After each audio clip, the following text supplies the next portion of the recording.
हरे कृष्ण दोस्तों, आज हम सुनेंगे श्रीमद् भागवतम के प्रथम स्कंद से आत्मदेव जी की कथा।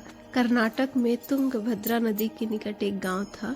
उस गांव में आत्मदेव नाम के एक प्राकट्य ब्राह्मण थे। उनकी पत्नी थी जिसका नाम था धुंधली।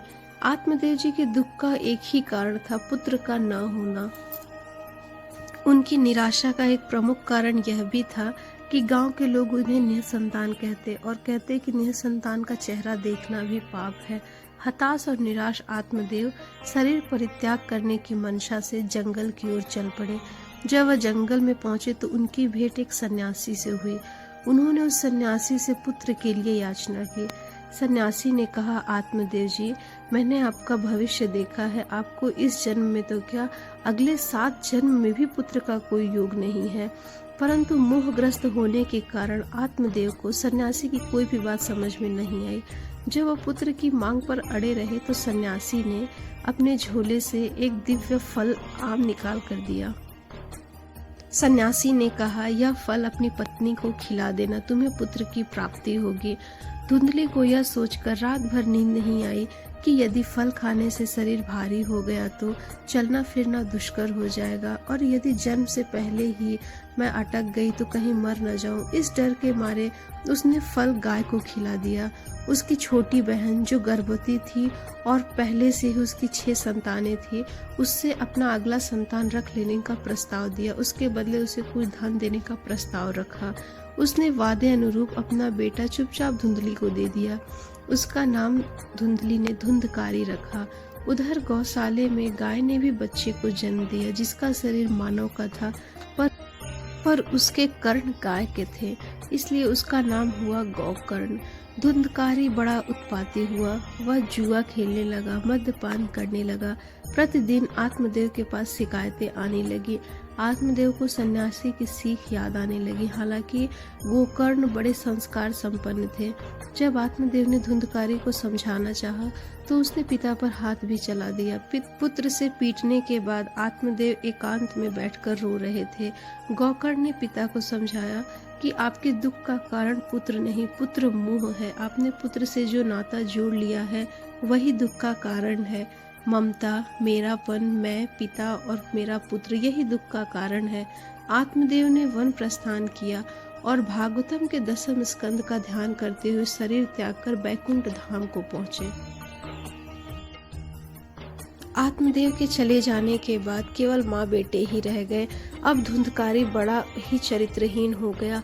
माँ के गहने बेचने लगा और माँ मना करती तो उसे भी पीटने लगा। दुख के मारे उसकी माँ एक कुएं में कूदकर मर गई। धुंधकारी हत्या, डकैती, लूट कर धन इकट्ठा करने लगा और 5-5 वेश्याओं को घर लाकर बैठा दिया। एक दिन जब उसने एक बहुत बड़ा धन लूटकर वेश्याओं को दिया तो वेश्याओं ने धुंधकारी को हाथ पैर में रस्सी बांधकर और आग से मार मार कर प्राण निकाल लिए। उन्होंने धुंधकारी के शरीर को जमीन में गाड़ दिया और सारा लूटा हुआ धन आपस में बांटकर वहां से भाग गई। इधर धुंधकारी बड़ी बेरहमी से मारा और मरने के बाद भयंकर ब्रह्म पिशाच बना। कई दिन बीतने पर गोकर्ण जी अपनी जन्मभूमि घूमने आए।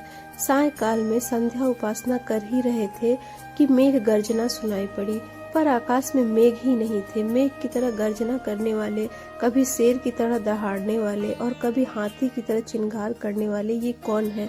वे समझ गए कि कोई अदृश्य आत्मा की पुकार है। गायत्री मंत्र पढ़कर जल छीटा तो धुंधकारी में बोलने की शक्ति आ गई। धुंधकारी ने कहा, मैं तुम्हारा भाई धुंधकारी हूँ। मैंने गिन गिन कर पाप किए जिसका परिणाम यह हुआ कि मैं ब्रह्म पिशाच बना। भाई मेरा उद्धार करो। गोकर्ण रात भर गायत्री मंत्र का जाप करते रहे, वेद वेदांत सुनाते रहे, पर कोई असर ही नहीं हुआ। बद्रीनाथ गया, अनेक तीर्थों में जाकर पिंड दे, पर कोई असर नहीं हुआ। व्याकुल गोकर्ण ने सूर्यदेव का आराधना किया। तब सूर्यदेव प्रकट हुए और उन्होंने गोकर्ण जी से कहा, हे गोकर्ण, आप श्रीमद् भागवत का सप्ताह करो। गोकर्ण को उन्होंने सारी विधि बताई। आषाढ़ महीने शुक्ल पक्ष नवमी से पूर्णिमा तक भागवत सप्ताह का आयोजन किया गया। संयोग से बगल में बांस का टुकड़ा गिरा था और उसमें चींटी लगने से छेद भी था। प्रेत ने उसी में अपने को समाहित कर लिया।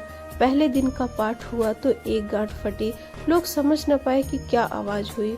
दूसरे दिन दूसरी गांठ फटी और ऐसे करके 7वें दिन होते ही बांस पूरी तरह से फट गया और दिव्य रूप में कोई प्रकट हुआ जो किसी की पहचान में नहीं आया।